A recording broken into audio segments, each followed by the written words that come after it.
Hello दोस्तों, मैं जिज्ञासा साहू। हमारे YouTube चैनल केसे कांकेर में आपका स्वागत है। एडीओ के सीरीज में आज हमारा लेक्चर 2 है और पिछले पार्ट में हमने देखा था कि पंचायती राज व्यवस्था को लागू करने के लिए या उसे संविधान संशोधन की प्रक्रिया बनाने के लिए विभिन्न जो प्रमुख समितियां थी उनका विस्तार रूप से वर्णन देखा था।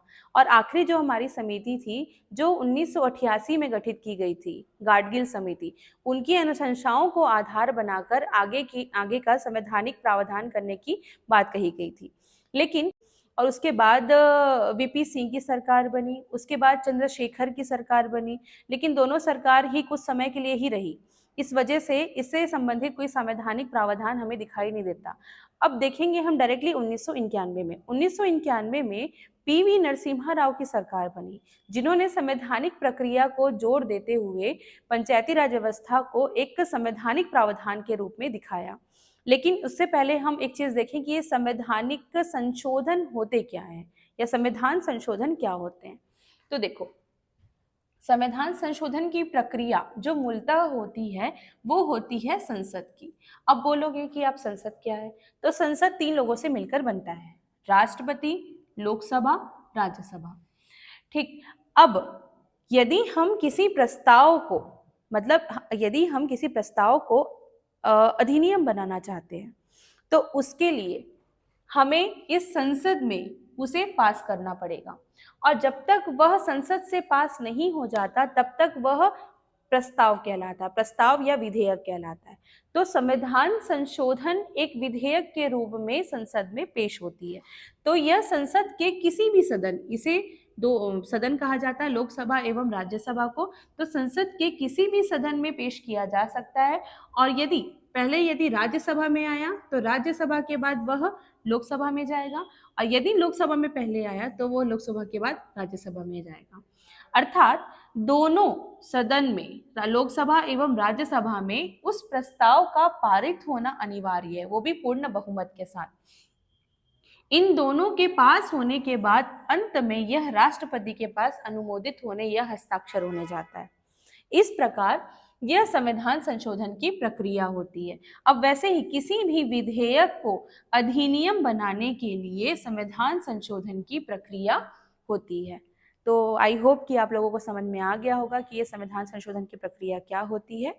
अब हम आगे देखेंगे कि 73वां संविधान संशोधन अधिनियम 1992 की प्रक्रिया क्या थी, कैसे कैसे वह पास हुआ। ठीक, तो यदि हम देखें तो यह 73वां संविधान संशोधन विधेयक के रूप में लोकसभा में सर्वप्रथम पेश किया गया।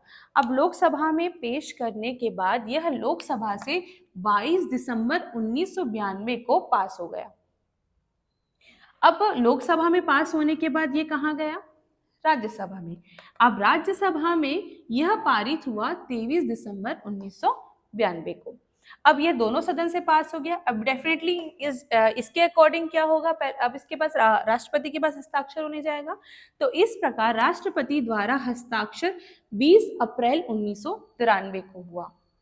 ठीक। अब उस समय तत्कालीन जो राष्ट्रपति थे वह थे शंकर दयाल शर्मा। जब राष्ट्रपति द्वारा हस्ताक्षर किया गया 20 अप्रैल 1993 को, तो उस समय तत्कालीन जो राष्ट्रपति थे वह थे शंकर दयाल शर्मा।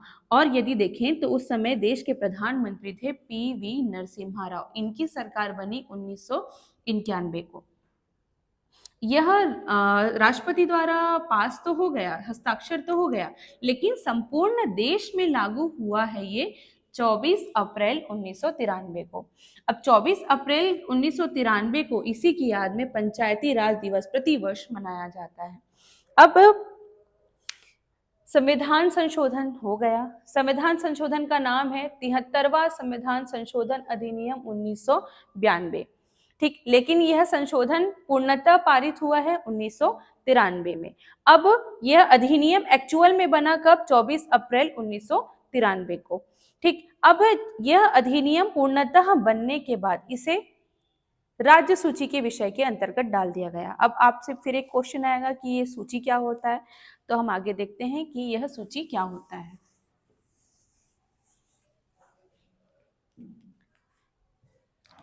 तो संविधान के अंतर्गत सूचियों का विभाजन किया गया है।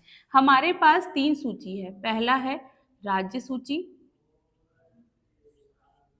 दूसरा है केंद्र सूची, केंद्र या संघ सूची, और तीसरा है आपका समवर्ती सूची। ठीक है, तो राज्य सूची में ऐसे नियम जिसमें केवल राज्य ही बना सकती है, ऐसे नियम जिसको केवल राज्य बनाएगी। केंद्र सूची में ऐसे विषय जिन पर नियम केवल केंद्र बनाएगी। और समवर्ती सूची ऐसे विषय जिन पर राज्य और केंद्र दोनों मिलकर नियम बनाएंगे। तो इस प्रकार यह होता है सूची। तो 73वां संविधान संशोधन पंचायती राज व्यवस्था को राज्य सूची का विषय रखा गया, अर्थात इससे संबंधित इसे एक्सेप्ट करना या ना करना, है ना, और इसके अंतर्गत संशोधन करना न करना सब किसके ऊपर छोड़ दिया गया? राज्य के ऊपर। तो चूंकि यह राज्य सूची का विषय है और इसे अपनाना या ना अपनाना राज्य के ऊपर छोड़ दिया गया, तो इस प्रकार देखा जाए तो पूरे भारत में सबसे पहले पंचायती राज व्यवस्था को लागू करने वाला राज्य बना मध्य प्रदेश 1994 में।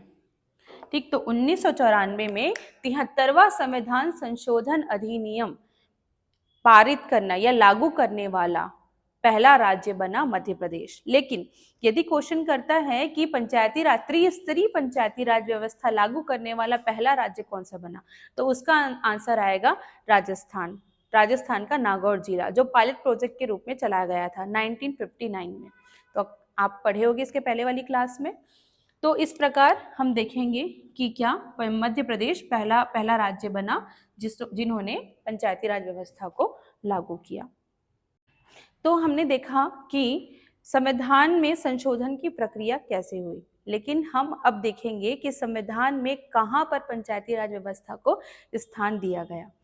तो 73वें संविधान संशोधन को संविधान में स्थान सबसे पहले तो देखेंगे संविधान में क्या है। तो हमारे भारतीय संविधान में कुल 22 भाग, ठीक, कुल अनुच्छेद देखा जाए तो उसकी कुल संख्या 395 है। और यदि देखा जाए कि अनुसूची कितनी है, तो अनुसूची की संख्या वर्तमान में 12 है। ठीक, तो संविधान में जो पंचायती राज व्यवस्था को स्थान मिला है वो भाग 9 में पंचायती राज व्यवस्था के रूप में दिखती है, पंचायती राज व्यवस्था के रूप में दिखती है। अब भाग 9 के अंतर्गत अनुच्छेद 243 ए से लेकर 243 ओ तक इस पंचायती राज व्यवस्था का डिस्क्रिप्शन दिया हुआ है। और यदि बात करें हम अनुसूची की, तो 11वीं अनुसूची में पंचायती राज व्यवस्था को जगह दी गई है।